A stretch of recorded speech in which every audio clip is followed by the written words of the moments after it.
Pane.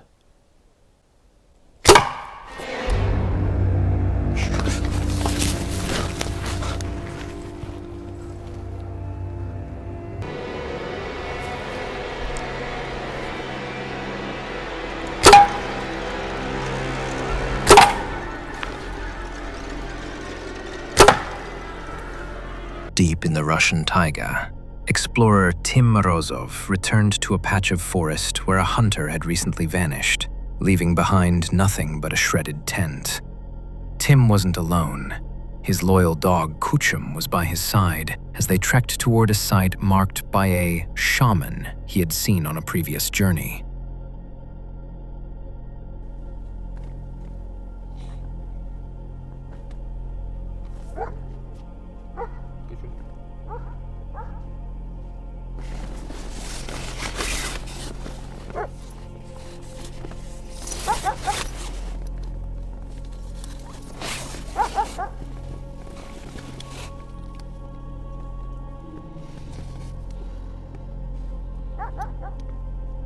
Kuchum.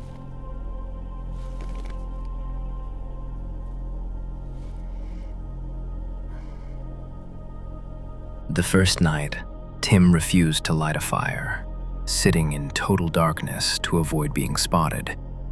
But something found him anyway. Heavy, bipedal footsteps circled his tent, and as Kuchum grew increasingly aggressive, the dog suddenly bolted into the pitch-black woods. Друзья, я не знаю, что делать. Прошло уже 2 часа. Tim called out for hours, but Kuchum was gone. The next morning, Tim made a discovery that changed the nature of the trip. A still warm campfire and a crude, hand-built wooden cage, large enough for a dog or a small human.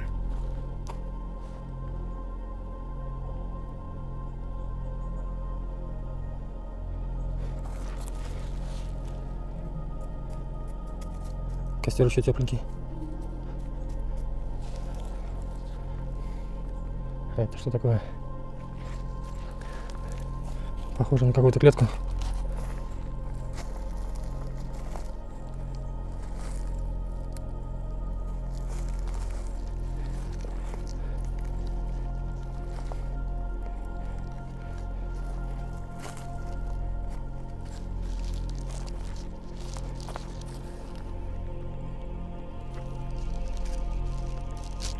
Shaken, Tim pushed toward the magical tree, a blackened, dead trunk draped in red rags where he had witnessed ritualistic prayers before.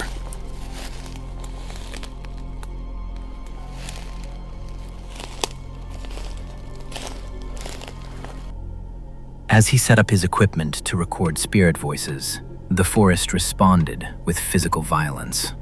A heavy thud echoed as a sharp arrow slammed into the tree just inches from Tim's head. Pane.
He didn't wait for a second shot. He sprinted blindly through the thicket. In the panic, he failed to see a steep drop-off and plummeted into a hidden pit, severely injuring his leg and ending the first part of his nightmare in a scream of pain.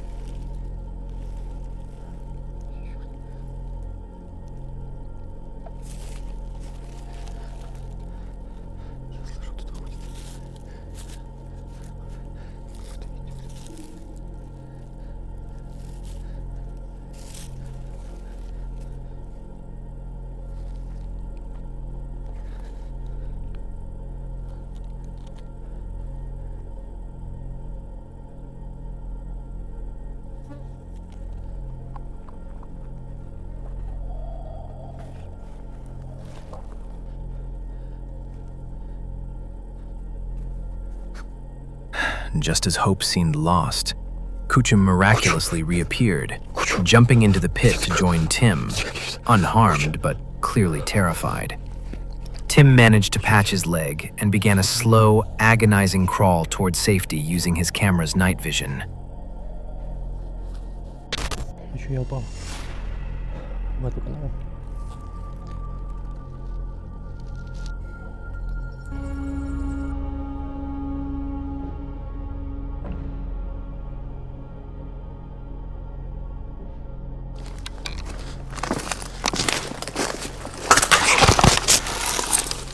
Черт!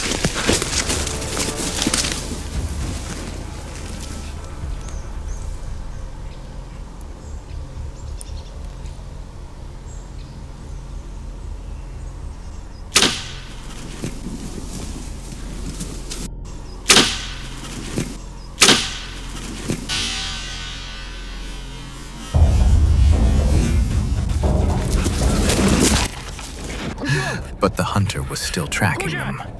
As Tim limped through a clearing, a second arrow whizzed past him, narrowly missing him again and striking the brush with a sharp crack. Tim's voice breaks as he realizes he is being actively hunted for sport.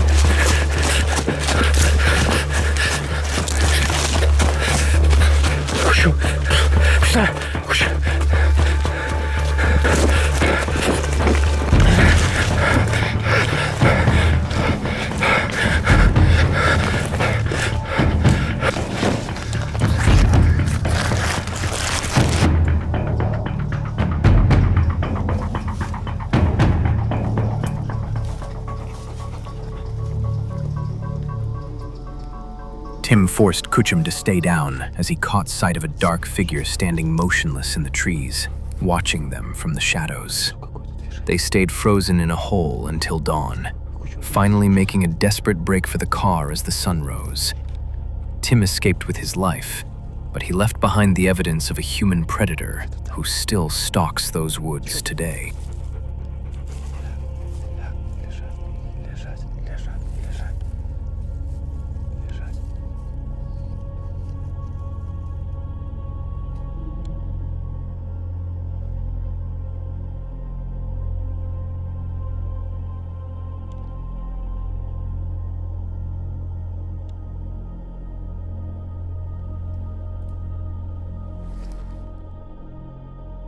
For his first solo trip in a Bivy tent, a tiny coffin-like shelter, vlogger Tim from Venture Unbound headed into a secluded country park to face his fears of the dark. Here, this area here is quite good. You've got a couple of trees around here, and this space right here is really good. It's quite flat as well. Might need to move some twigs out of the way for underneath the tent. The trip took a turn for the eerie early on, when he stumbled across a massive, unexplained stone structure and a deep, dark pit hidden in the trees. A place he jokingly remarked looked like a site for sacrifices. That's strange. You know what though, this would be a really good spot for a camp. If you had the tarp going across on each four corners, and then your tent down there, that's a really good spot. Finding new stuff in this area. Or you never know, it could be a place where they do like witchcraft and that, so, and potentially sacrifices. So if I go missing and this is my last video, then yeah, thanks for watching, guys. As night fell, the isolation began to set in.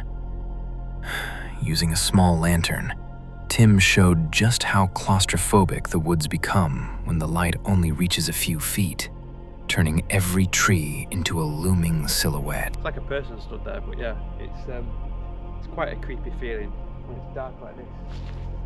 But yeah, it's looking quite good now. I think I'm gonna go in the tent and get settled for the night. So yeah, see you in a bit. He eventually crawled into his tiny tent, zipping himself into a space barely bigger than his body. Really for your legs at all, but it's okay for tonight. It's only a one-man bivvy tent, so it's to be expected. The only problem I have with it is this roof does kind of sink towards you. There's not a lot of room really. See how it goes, and I will see you guys in the morning. Good night. Turn around, there's somebody sleeping in the tent behind me.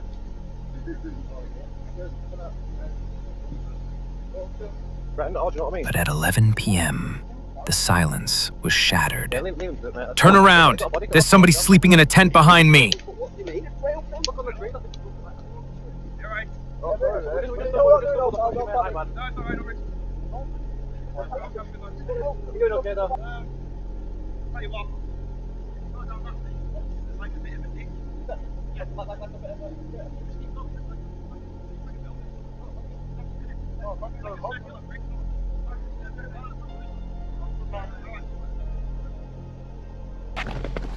So I've just been woken up by some lads walking through the woods with a torch. They shined it on my tent.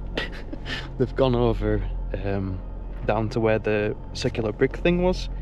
The young lads anyway, probably in the 20s.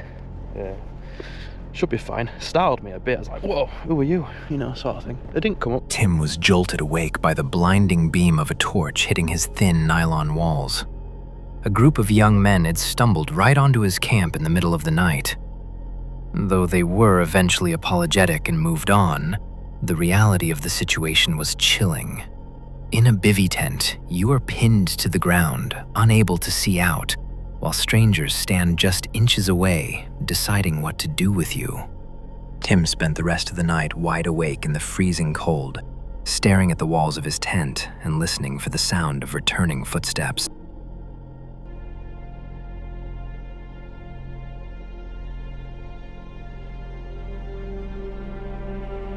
Phil begins his solo overnight hike on the day before Thanksgiving. He is excited about the cold weather and the solitude, mentioning that the trail is quiet and the leaves are down.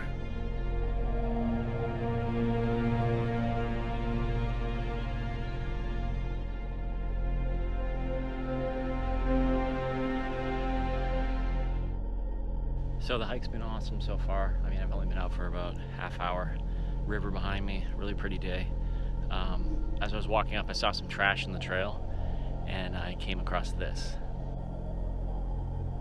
So some Bud Light cans. While hiking towards his intended campsite, he spots trash on the trail.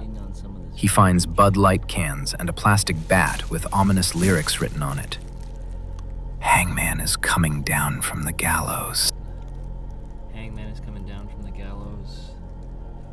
Song lyrics.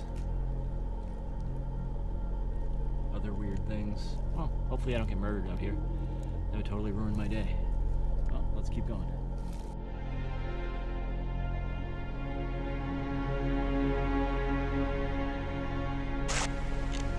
The weirdness continues.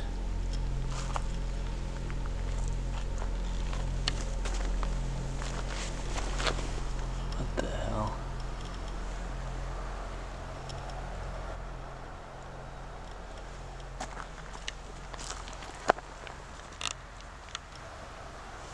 And there's a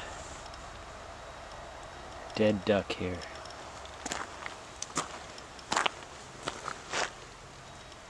A very long note.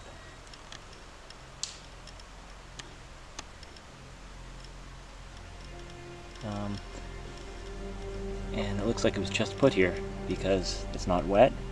The weirdness escalates when he discovers a dead duck lying next to a very long, dry note. The note suggests it was placed there recently. He spots a fire and a tarp down by the river, realizing someone is currently there.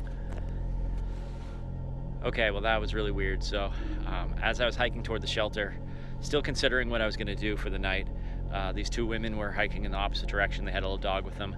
They asked if I had seen the guy who was leaving the notes. I said he has a campsite down by the river because I could hear the fire going. I could see where his tarp was set up. He was actually just sitting on a rock down there. They were shocked I was still considering camping out there, but I decided that I didn't really feel like it, and plus they said that they were kind of freaked out and asked if I would go with them and walk past his campsite so they could get back to their car.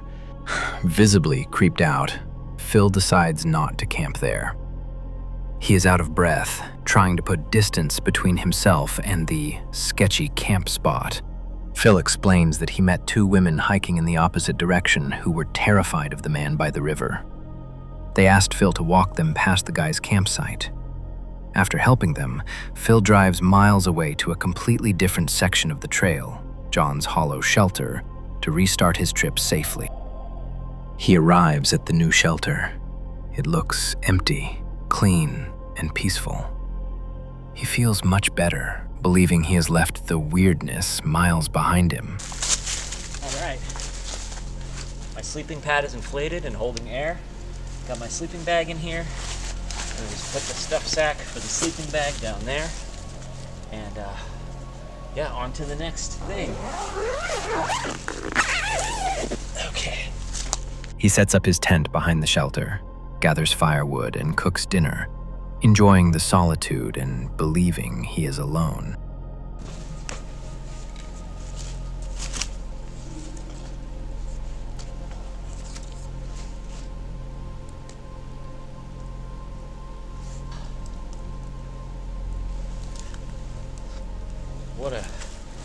What a crazy day. Oh my gosh. So I had the one campsite in mind, the Mats Creek shelter, and based on the crazy notes I saw and the dead animals and, I don't know, running into those women on the trail who were scared, I'm glad I made the decision not to camp down there because I would have just been freaked out the whole time. This is only about 2 miles from that other campsite, but it's on the other side of the road. Still on the Appalachian Trail, but far enough away that I feel safe, which is good. To pass the time, Phil reads the shelter logbook. He freezes when he recognizes the handwriting. It is the exact same handwriting from the trash miles away. The entry contains manic ramblings about politics, conspiracies, and little Mrs. Wolf. He realizes the unstable man he fled from has frequented this specific shelter recently. Some comics and writing and stuff. All right, let's see what's happened recently. Holy crap. Wait a second.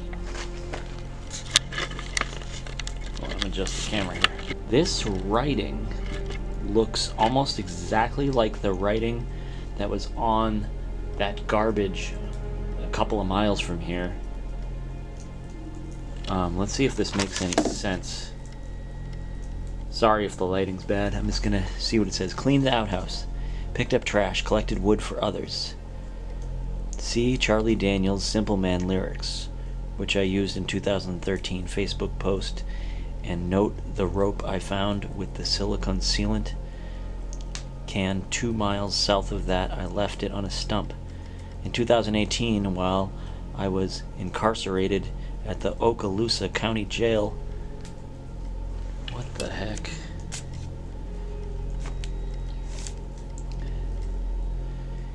In solitary confinement, I figured the following out. Refer to Isaiah 28:15 through 9.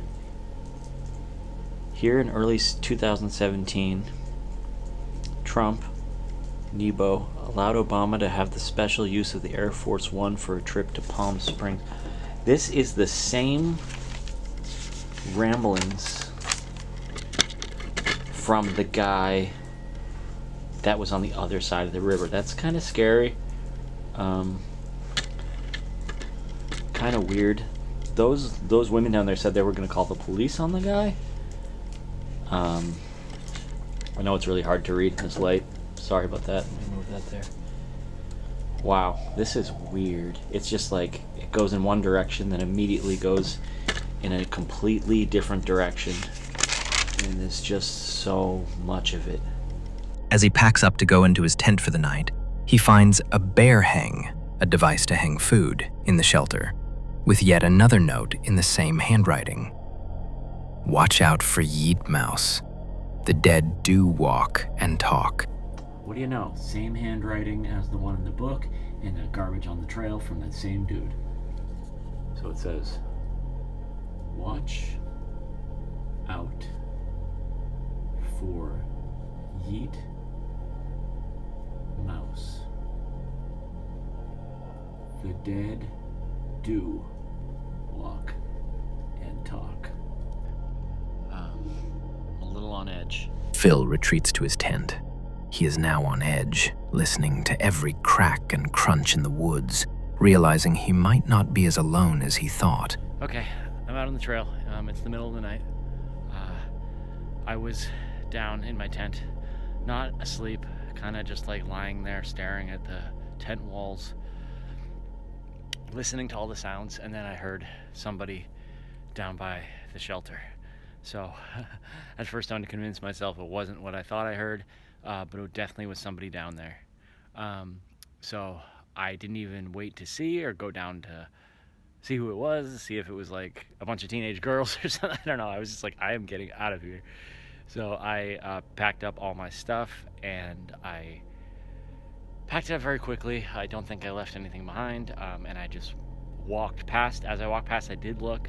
It did look like a single guy hanging out in the shelter. He had a headlamp on.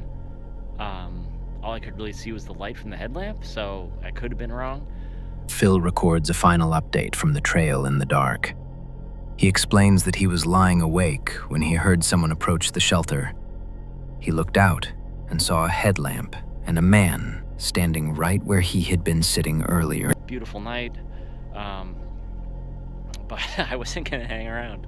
I don't know, I guess I got scared, but so I decided to pack up all my stuff and hike back. I looked back behind me a bunch of times as I was hiking to see if that light was following me. Trusting his gut, he didn't wait to introduce himself. He packed up his gear in a panic and hiked back to his truck in the middle of the night, constantly checking behind him to see if the light was following. He reaches the truck, drives home, and thinks he is safe. The next morning, he goes to unpack his backpack. Inside the main pocket, tucked between his sleeping bag and tent, is a new note that wasn't there before. You run fast. Now then, we're out again in a large, localish woodland where I've got a bit of a semi-permanent camp, and we're losing, well, not losing light, but we'll be losing light soon. Gaz arrives at his semi-permanent camp in a local woodland. It is around 7:45 p.m. The light is fading, and he is rushing to get his fire started to cook the meat he brought. He jokes with his dog, Fendi, calling her a muppet for running into a bog. Oh, look at this. Looks like some knobbers have been here. Left a right fucking mess. The mood sours immediately. He discovers his secret campsite has been trashed by previous visitors. He points out a burnt mattress and toilet paper scattered everywhere. Trees have been sawed down. He is genuinely angry at the disrespect shown to the woods. A decent spot for me to camp anymore. Look, they've been fucking sawing trees down and that. What the fuck? It has been a rough start. He struggles to set up his tarp because the trees he usually uses have been cut down. He complains that the day has been crap, and he feels off balance, almost like the universe is telling him he shouldn't be camping tonight. Finally, things settle down. He is eating a steak cooked over the fire. He is enjoying the solitude, the food is good, and the annoyance from earlier is fading. He prepares to get into his hammock for the night.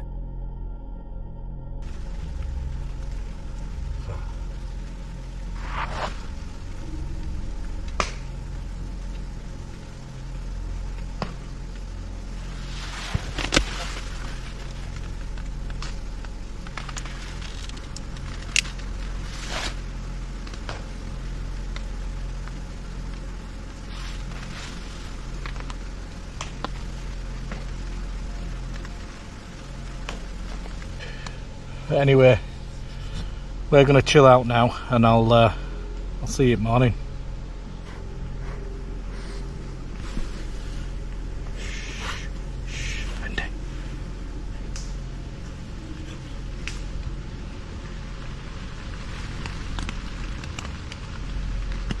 What the fuck?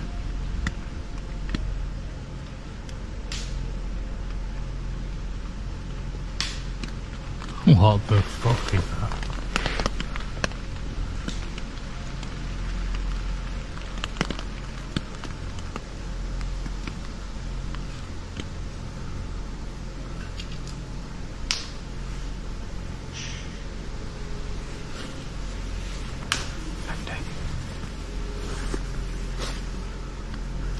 What the fuck is that? The turning point. He is in the hammock in the pitch dark. Suddenly, he hears a noise. His reaction is instant and visceral. What the fuck? The relaxed vibe is gone instantly. What the fuck?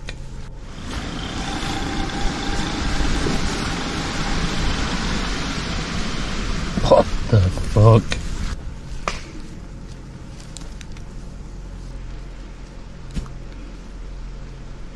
I know it's someone fucking with me. Got a big dog here. And a nice knife with your name on it. He hears more movement. His first instinct is that it is humans, the same knobbers who trashed the camp. He gets angry rather than scared. He mutters, "Oh, come on. Someone's fucking with us."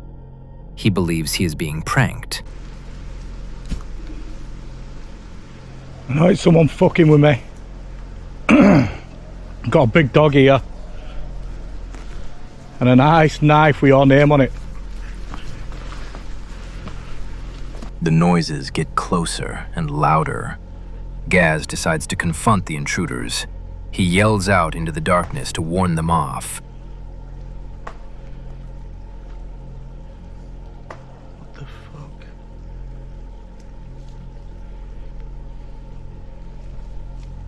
The bravado collapses. The wind picks up and the noises don't stop. He realizes this might not be human. He is lying in his hammock, frozen. He whispers to the camera, questioning his own sanity. I think my mind's playing tricks on me.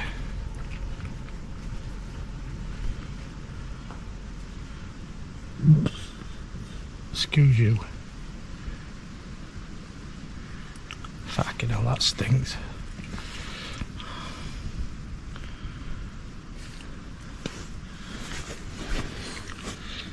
Kept hearing twigs breaking or branches breaking. You alright, mate? It's alright, chill out. And I heard it sounded like a pig, but we ain't got any pigs over here. In England, well, not that I know of anyway. He identifies the sound. It sounds like a pig snorting and rooting around. But the horror comes from the logic. We ain't got any pigs over here in England. Well, not wild ones. The sound is impossible for the location. Well, good morning. If you can say good morning. It's only just stopped raining now. I've been awake for about an hour. It is 6:20 a.m. The sun is up, the birds are chirping. He has been awake for hours. He explains he has been desperate to pee, but was too terrified to leave the tent all night.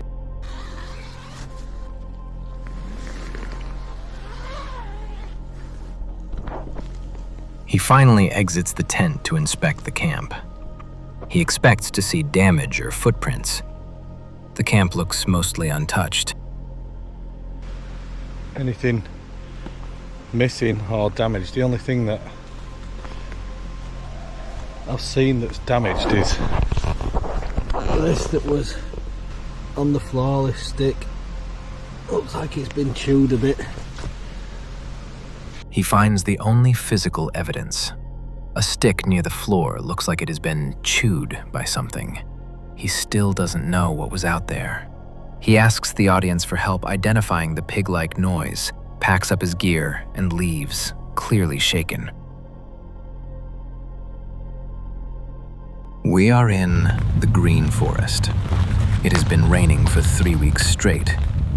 Everything is slick, dripping and cold.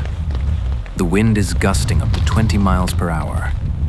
Luke, our guide, is hiking alone into this soaking wet wilderness, looking for a place to set up his tarp. My friends, welcome to this episode of the Outdoor Gear Review. I hope you all are doing well. For this adventure, everyone, we are out here in a section of the green forest. There are roots, rocks, and fallen trees everywhere, and everything is super slick. That's because everything here is soaking wet.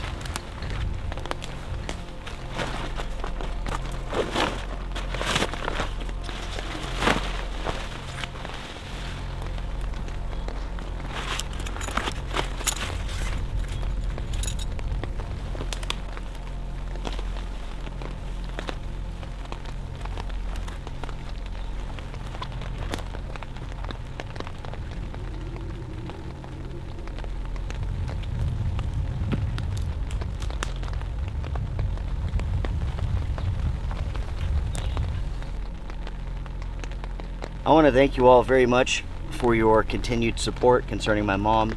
All of the kind messages and emails, I really do appreciate it. The latest with her is this. And just in case you don't know, she was diagnosed with brain cancer 3 months ago.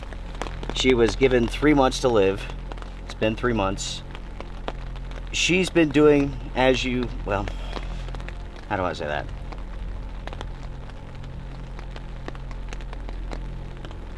It's as awful as you can imagine it. And basically, it's gotten to the point where we can no longer care for her at home. So she has made the decision, along with us, to be put into like a nursing home, basically until the end. So hospice is involved, of course, and they have been for 3 months. Once camp is set, the tone shifts from survival to sorrow. Luke opens up about why he is out here. His mother was diagnosed with brain cancer 3 months ago and given 3 months to live. She is now entering hospice. The woods are his escape, but the grief is heavy. He feels isolated, and the forest feels dark, moody, and ominous.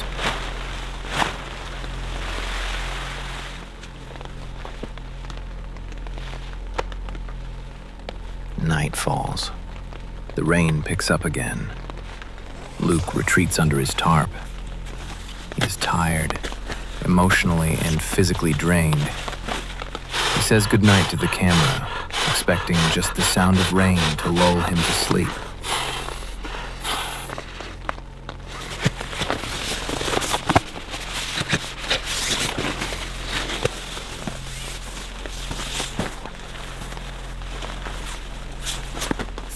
A.m. Luke turns the camera on in the pitch black. He is awake and breathing heavily. He explains he was startled awake by a massive crashing sound. The reason why I'm up right now, I heard something. I'm not sure what it was.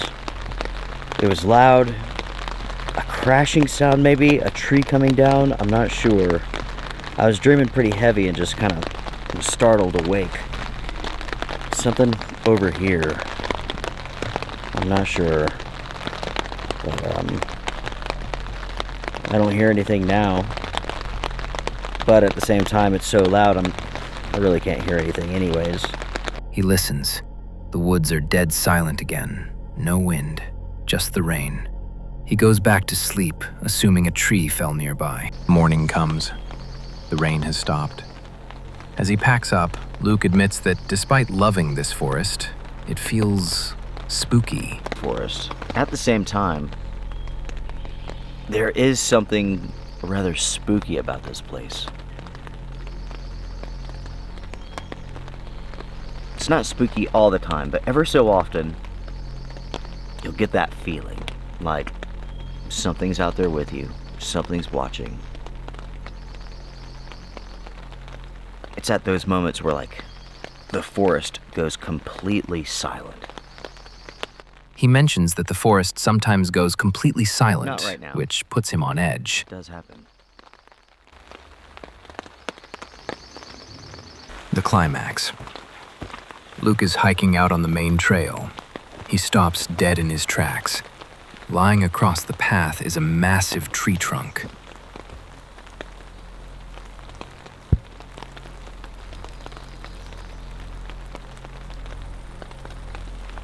This was not here yesterday.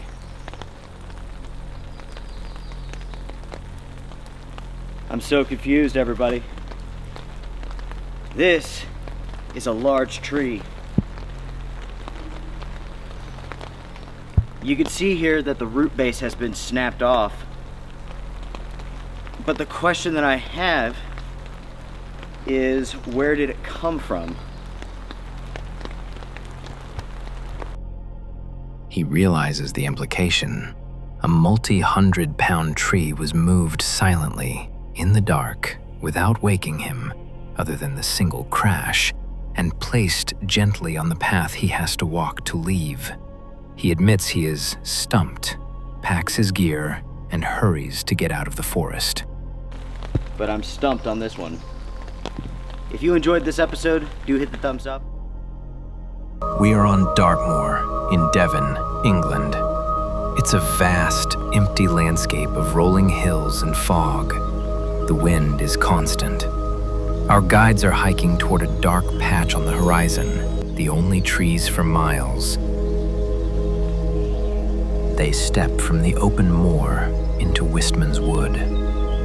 The change is instant. The wind dies down. The light becomes green and filtered. It is an ancient, high-altitude oak wood. The trees are not tall. They are gnarled, twisted, and stunted, looking like arthritic fingers clawing at the sky. Walking here is difficult. The ground is a chaotic jumble of massive granite boulders, all covered in thick, slippery moss. You have to watch your step, or your leg could disappear into a crevice between the rocks. It feels like the landscape is trying to trip you.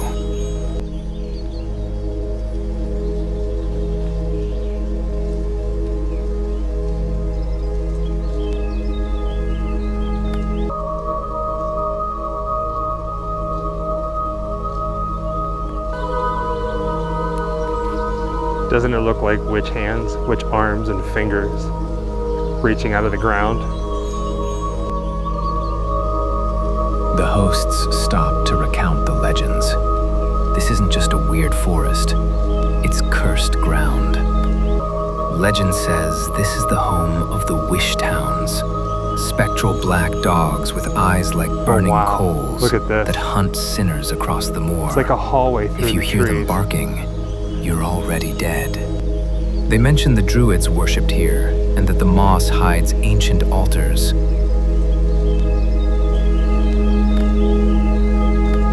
You can just imagine being out here at night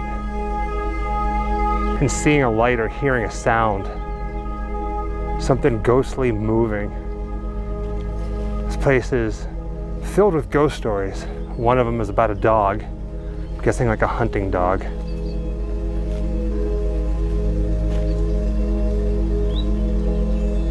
I'm pretty confident in saying that there's no place on earth that looks like this. Nothing as witchy as this, naturally, in ancient forest. I tell you what, if you stare into the forest long enough, you can start to see creatures or animals looking back at you. Like that one right there about the center of your screen, kind of looks like a deer, doesn't it? And this over here kind of looks like the elbows of an arm of somebody crawling out of the rocks. And if we wanted to, we could pretty much spend the entire day here talking about all the different ghost stories and local legends. And some of them are just kind of comical and some of them are just a lot of fun. But this here, this one tree, I turned the corner and it got me. I looked at it and immediately I saw this like tortured soul, like a tortured human, a tortured being coming out of the rocks, out of the earth. You can see the head right here and then the mouth and then the arms outstretched. This would be terrifying in the mist or in the middle of the night walking through here. As they move deeper, the silence becomes heavy. It's not a peaceful quiet, it's an expectant quiet. The twisted branches look like frozen figures in the corner of your eye. The hosts mention feeling watched, a common report from visitors.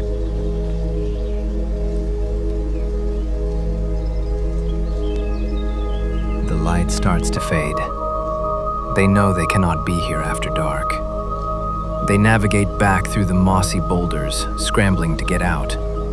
Stepping back onto the open moor feels like an escape. The woods sits behind them, dark and waiting.